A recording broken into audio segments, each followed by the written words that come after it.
Welcome to Phone Transformer. In this video, we're showing you exactly how to change text messages notification sounds on Galaxy S25 step by step in the simplest way possible. Step 1. First, take your phone and open the Messages app. This is the default app where all your text conversations are stored, so make sure you're signed in before continuing.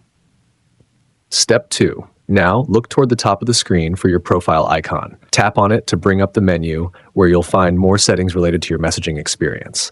Step 3. In the menu that appears, scroll down until you see the Messages Settings option. Tap on it.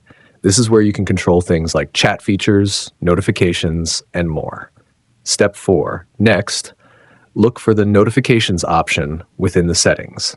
Tap on it, then select Notification Categories. This section lets you customize specific notification types for the app. Step 5. Now, find the Incoming Messages option and tap on it. After that, tap on Sound. This is where you'll choose your new notification tone. Step 6.